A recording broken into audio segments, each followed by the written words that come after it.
título que le di a mi ponencia es Cosas fotográficas, artefactos contemporáneos, política y materialidades en tensión.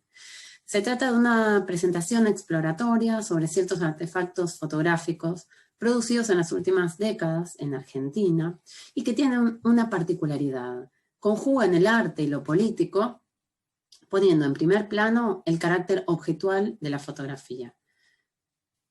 Y son todas ellas obras únicas. Así, para aludir a la historia y al conflicto, intervienen de manera diversa la materialidad fotográfica, que en estas obras, como veremos, va a ser tachada, cortada con los dedos o enhebrada. Me referiré entonces a tres series heterogéneas, entre sí y respecto del contexto social en el que fueron producidas. En primer lugar, me voy a referir a Corralito, la obra de Nuna Mangiante, que evoca una de las experiencias del estallido político-social del 2001. La imagen fotográfica, superficie, ella misma, captura en estas fotos la superficie de lo urbano, particularmente las fachadas de los bancos, que van a ser tachadas a partir del grafito. En segundo lugar, Rosana Joyhet explora la singular materia de las páginas ilustradas de enciclopedias y atlas. A partir de combinar, montar y coser sus láminas, logra unos paisajes extrañados que aluden tanto a los mundos imaginarios del sueño y la fantasía, como al mundo real y sus catástrofes actuales. Por último, Lucila Quieto crea en filiación nuevas imágenes con viejas fotos familiares de archivo. Al recortarlas, pintarlas, reimaginarlas, estas visiones señalan lúdicamente hacia una historia colectiva dolorosa. Son ficciones y collage que rearman la materialidad de la imagen familiar y completan imposiblemente los huecos en la trama. Jugando con la historia, con lo político y sobre todo con la materialidad fotográfica, contra esa transparencia, ¿no?, del medio fotográfico contra la que ya alertaba Batchen, estos trabajos nos proponen un territorio interesante para explorar los diversos procedimientos materiales y las elecciones visuales de una fotografía contemporánea que es compleja y a la vez artesanal.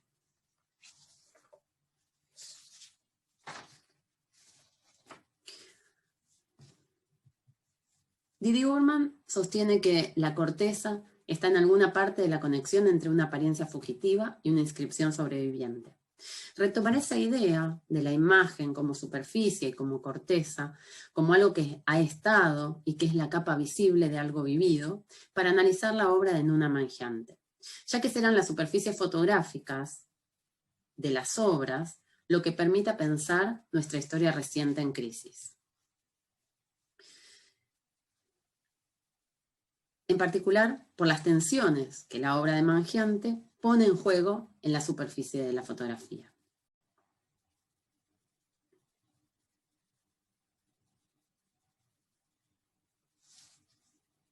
En primer lugar, nos preguntamos, ¿cuál es la superficie de lo urbano? ¿No? Gran parte de esa superficie lo constituyen las fachadas de los edificios. La fachada del latín facies y del italiano faciata, que es la cara exterior, es lo visible de la ciudad, un límite del interior que se derrama hacia el exterior, hacia lo público. La fachada entabla un diálogo con los otros, presenta un estilo, habla de sí y propone una relación con la ciudad y con sus habitantes. En particular, los edificios que alojan a las instituciones bancarias se han destacado históricamente, desde hace mucho más de un siglo, en el horizonte de las ciudades, por sus fachadas monumentales y sus frentes.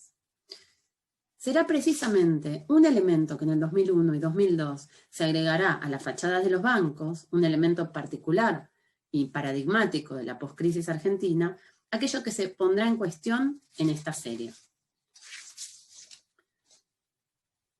Como recordamos, al verse despojados de sus ahorros en dólares especificados, los damnificados protestaron durante 2001 y 2002 frente a las entidades bancarias. Hubo protestas, cacerolazos y manifestaciones. En respuesta a estas manifestaciones y por miedo a destrozos de las fachadas principalmente de vidrio, los bancos de las ciudades argentinas, principalmente de Buenos Aires, colocaron delante de sus fachadas una segunda fachada más resistente, hecha de materiales como hierro y chapas. Estos parapetos, a pesar de que eran ligeramente diferentes, igualaban a todos los bancos, que comenzaron a señalarlos claramente en el entramado urbano, ¿sí? Estos parapetos decían, esto es un banco. En su libro Corralito, Nuna Mangiante presenta a partir de fotografías los escenarios de las fachadas de estas entidades bancarias. Estas chapas y estos hierros que ella misma dice haber golpeado, ¿no?, en una experiencia vivida que es el origen de esta serie durante 2001-2002. Mangiante se hace una pregunta en esta serie. ¿Qué significan esos muros y esas vallas?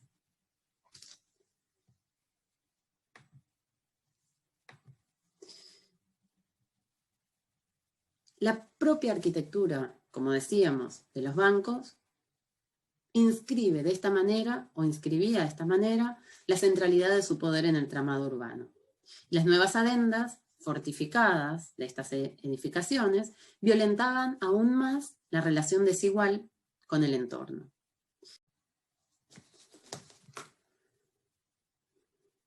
Luego entonces de esa experiencia de golpear y marcar las vallas, Mangiante encuentra una idea para transportar en imágenes esa experiencia vivida. Utiliza la cámara fotográfica, una cámara de formato medio, 6x6, para registrar esos monumentales parapetos bancarios. Toma imágenes diurnas, sin personas, vaciadas de gente, ¿no? A color, son estas imágenes las que vemos debajo. Cuando llega a su casa, cuando revisa cómo habían salido las fotografías, siente que las fotografías estaban fallidas, que no contaban ni la magnitud, ni el tamaño, ni la violencia que esas construcciones de chapa que tapaban las fachadas tienen. Así que hizo algo que es habitual ya en la obra de Mangiante. Tomó un lápiz y las tapó. Habiendo ya usado el grafito como material constitutivo de su obra, Mangiante cubrió grandes áreas de las fotos con formas geométricas. En especial dibujó sobre los vallados de los bancos e incluso los agrandó y los continuó, porque en las fotos no les resultaban suficientemente altos. En sus palabras los exageró y los sacó de los planos lógicos de la visión, creando su propia representación de lo vivido.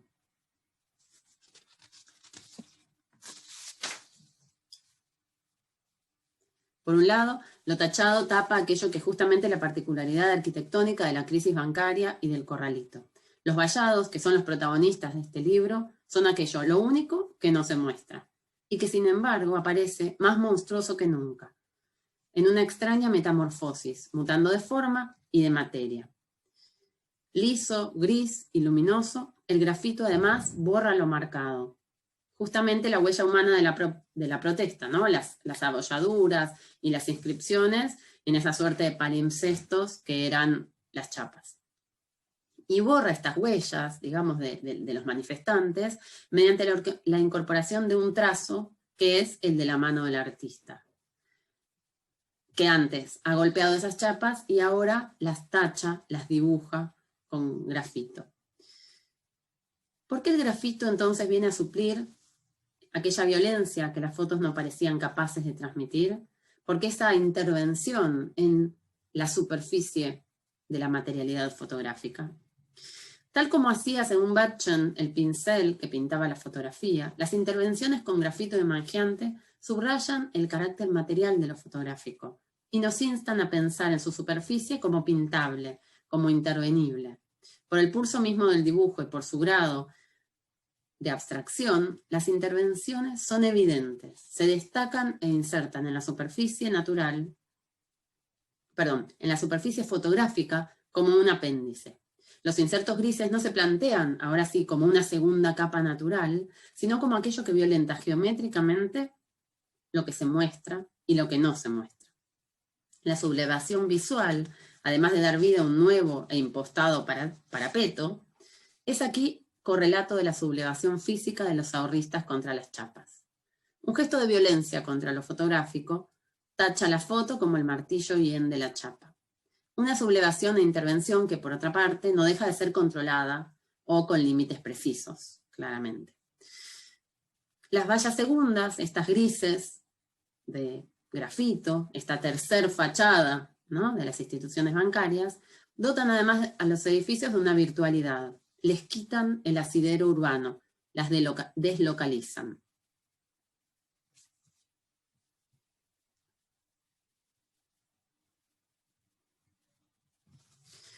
Otras de las maneras para realzar la cualidad objetual de una imagen fotográfica, quisiera trabajarlas a partir del collage, de la idea del collage, en dos autoras. La primera de ellas es Rosanna Joyhet. Jacques Rancière señala, en El espectador emancipado, la fortuna artística y política del collage y del fotomontaje, debido al impacto sobre la misma superficie de elementos heterogéneos e incluso conflictivos.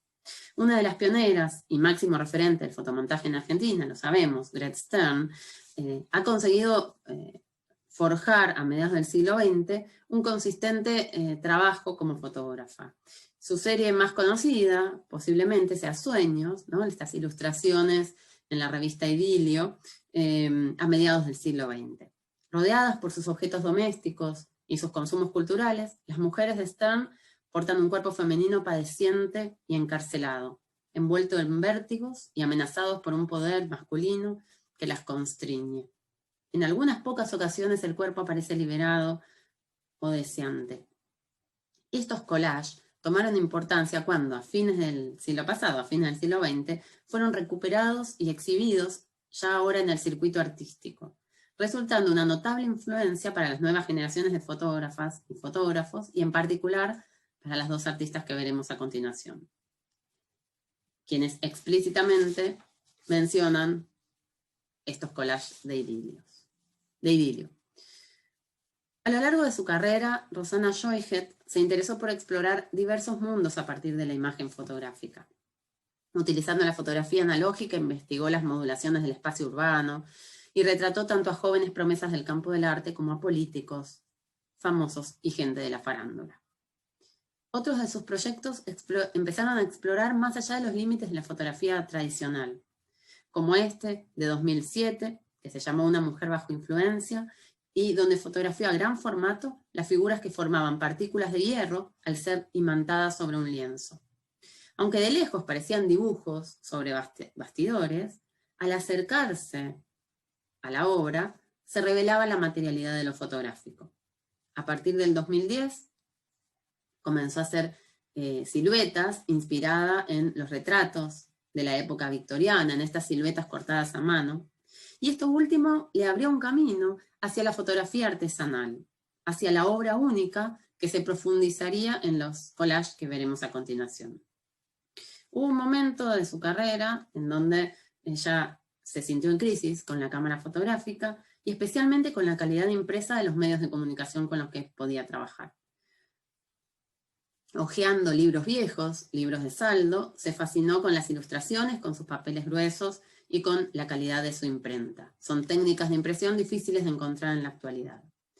Entró de ese modo en lo que ella explica como el fetiche de la imagen impresa, tocando esos papeles, algunos de los cuales eran aterciopelados, dice Rosanna Joyhet, abriendo un poco hacia pensar la superficie y el tacto, o lo táctil de una imagen. La materia que sustenta sus collages proviene principalmente del recorte de imágenes y páginas de libros y enciclopedias. Son collages presentados en dispositivos tipo retablos o acordeones, intervenidos con hilos por detrás, inspirados a veces en la historia del arte y en los paisajes de atlas y libros de divulgación. Joyhet pertenece a una generación de formación analógica, cuya, digamos, educación sentimental le debe mucho a las enciclopedias y a sus ilustraciones, así como también a las colecciones de libros de gran tirada. Pienso, por ejemplo, en los 100 libros de la Biblioteca Básica Salvat, que tanto tenían grandes joyas de la literatura universal, como libros de manualidades o de divulgación científica.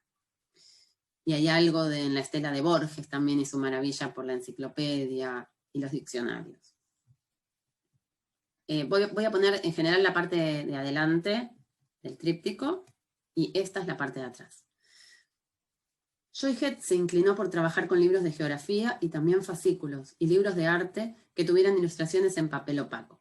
Sus collages se montan en una historia de lo visual en términos gráficos, y una de sus particularidades es la repetición de un patrón. Es la misma imagen vuelta a encontrar y vuelta a recortar de un otro libro idéntico encontrado en otra librería de saldos. Utiliza así las dos o más imágenes, son imágenes iguales, recortándolas, superponiéndolas y cosiéndolas, ocultando estas uniones para crear un todo improbable a la vista. Logra, al repetir la misma hoja de distintos fascículos, unos paisajes extrañados o imposibles. Los collages, como se puede ver acá en el dorso, no están pegados, sino cosidos para evitar el deterioro del pegamento. Joyhet recorta las imágenes, las va superponiendo y una vez dispuestas, las cose. Monta los collages entre dos vidrios en diversos dispositivos de exhibición, trípticos, biombos, compuertas, tipo retablo. Los primeros collages se exponían colgados de la pared, pero como no podían verse de atrás, se perdía algo que comenzaba a generar interés, el reverso de la trama.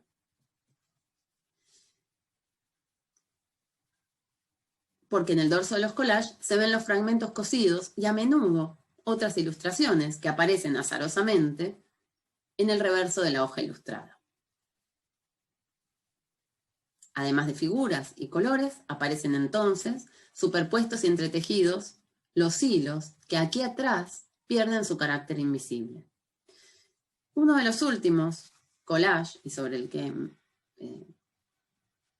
deriva mi traer a esta artista para pensar el arte y la política y el arte y los problemas o los conflictos urgentes de nuestro mundo, es se llama C o Collage 111, Australia y las Islas del Pacífico, Seix Barral, 1973. Ella numera los collages y luego pone el libro y el nombre del libro, la editorial y el año de edición de la obra. Este fue hecho en relación a los incendios de fines de 2019 y principios de 2020 en Australia. Lo realizó a partir de una colección de Seix Barral, que son libros de geografía, que dedica un tomo a cada continente, y que encontró en una librería de usados.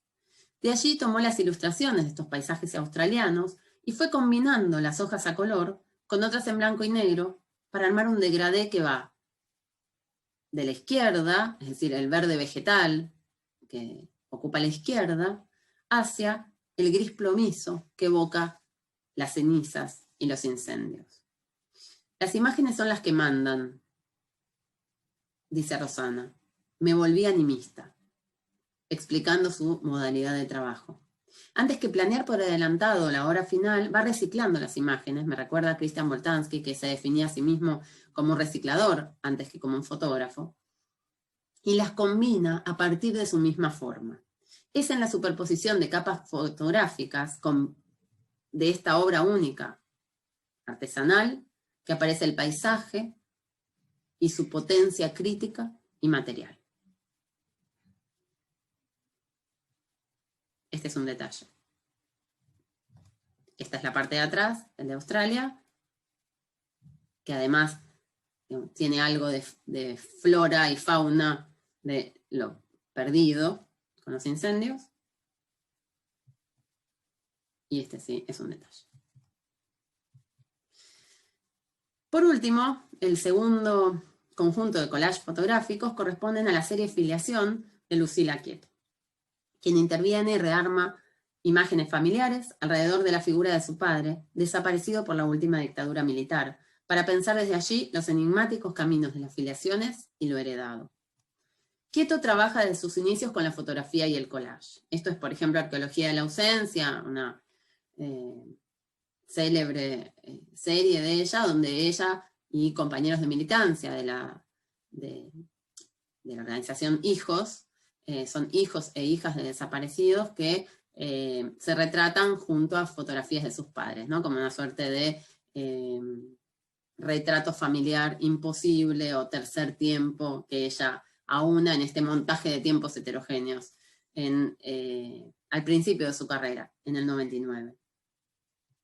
O este otro, que es la serie Sargento Kirk, donde hace un collage a partir tanto de fotografías del Cordobazo, digamos, del estallido del Cordobazo, y partes de la historieta de Sargento Kirk de Oesterheld. O estos otros, que son más o menos del 2008-2009, donde utiliza, o mejor dicho, reproduce a partir de dibujos, ¿sí? Unas fotos pertenecientes a un archivo policial, y luego con punzón en mano las colorea con papelitos, ¿sí? Con papel glacé picado. En esta línea, entonces, aparece Filiación, la serie en la que me querría detener aquí. En el 2013, entonces, Filiación, en la que adorna fotos de su padre con flores y hojas secas, dibuja calaveras premonitorias sobre las fotos familiares, y arma genealogías superpuestas con fotografías recortadas y dibujos en crayón. En el origen de estos collages está el deseo de hallar los restos óseos de su padre y preguntarse cómo sería físicamente, ¿no? Como una exploración por los rasgos faciales de su familia. Filiación nos instala en el reino de las actividades prácticas. Cada recurso visual de estos collages es un intento de traer cerca y reafirmar con imágenes el vínculo con el ausente, la breve y singular historia en común. Frente a esta serie, una puede preguntarse, ¿cortar fotos con los dedos arruinará algún recuerdo? ¿Y cortarlas con la tijera traerá riesgo de lastimarse? Aunque en cada ensamble se noten siempre las junturas, Quieto corta fotos para unir. Jugando con la historia y la política, basa sus trabajos en una fotografía artesanal, en el montaje y el papel intervenido. Corta y monta fotos, sabiendo que una vez rearmadas, las uniones parecerán cicatrices. Los collages de Quietos tienen horizontes verdes de trazo de crayón, y también plantas, hojas, flores de verdad, pegadas con plasticola, alrededor del retrato del padre niño. Así como la hoja permanece verde por un tiempo luego de ser arrancada del árbol, las fotos subrayan aquello que no envejece. La hoja arrancada queda así, como la foto, formalizada en el aire, detenida. Nadie quiere la constancia del tiempo que no fue, pero todos adoramos las fotos, porque la fotografía promete un para siempre, en un verosímil idéntico a las palabras del amado, a quien creemos todo. Lo verde es también el árbol genealógico, que hay del rostro desconocido del padre en la mirada del hijo, en los primos, los tíos, los sobrinos, la abuela. Como en cualquier enramada genealógica, las filiaciones son múltiples y la forma recta no sirve para entender la confusión de huesos, rasgos, rostros y restos. En ese mundo de fotocopias, de fotos y fotocopias, Quieto dibuja huesos, corta, pega un mar de calaveras y otra más, una calavera gigante, como una pesada piedra movediza que hay que visitar antes que caiga. Los huesos traslúcidos y premonitorios nos hacen preguntar cómo puede sonreír la gente que se retrata junto a ellos. Ya no es fácil saber qué pone Quieto en la imagen y qué estaba antes. Los tiempos superpuestos se fusionan y confunden. Todos esos juegos hacen pensar en los huesos, en los rasgos, en las formas de reconocerse. Ella asegura, Lucila Quieto asegura que de llegar a recuperarlos, los huesos le pueden dar una idea de la estructura física que tenía su padre. Mientras tanto, mira los rostros y rearma imágenes. Estudia cuál de los genes se impone a los demás, a cuál herencia ósea pertenece cada quien. Imagina los huesos por debajo de la piel, sobre todo para saber cómo sería la piel y la sonrisa el día que encuentre los huesos. Porque en estas obras los esqueletos arman también un linaje y una esperanza. Y a modo no de cierre, sino para abrir a un intercambio posterior en vivo, a la usanza tradicional, quisiera simplemente recordar las 3 maneras en las que, diversas maneras, no sé si son 3 o muchas más, en las que estas series trabajan la materialidad de lo fotográfico. Mangiante, al tachar, tapar y agigantar estas construcciones ad hoc de los bancos, trabaja la superficie fotográfica en la tensión entre lo que se muestra y lo que se tacha, en la transformación de aquella violencia sobre las chapas, en la tachadura del grafito que hiende las fotografías. Es en la superficie material de lo fotográfico que Mangiante inscribe sus geométricas formas de grafito. Inscribe en la imagen la violencia material del agregado a lápiz que tacha, a la vez que subraya lo que oculta, los parapetos bancarios. Por otra parte, ¿en qué consiste, ¿no?, en los comienzos del siglo XXI, esta pervivencia del collage fotográfico? Willy Thayer, del resto de las obras, ¿no? Willy Thayer subraya el carácter político del collage porque diferencia activando lo heterogéneo, la alteridad sin identidad. Joyfeld confiesa haberse sorprendido al desarmar la palabra imagen y ver que es anagrama de enigma. Con sus repeticiones y diferencias, tanto desde la preeminencia de la forma en el caso de Joyfeld, como de la búsqueda de lo ausente y lo perdido en el caso de Quieto, estos collages apuestan a la superposición de lo parecido aunque heterogéneo, haciendo convivir en una misma superficie diversos trozos visuales en conflicto, se abren a lo fantástico. Se ofrecen como paisajes y memorias imposibles, como algo no real que propone un enigma, aquello que la foto directa no pareciera alcanzar a provocar, la rareza o el extrañamiento de estas poéticas del fragmento.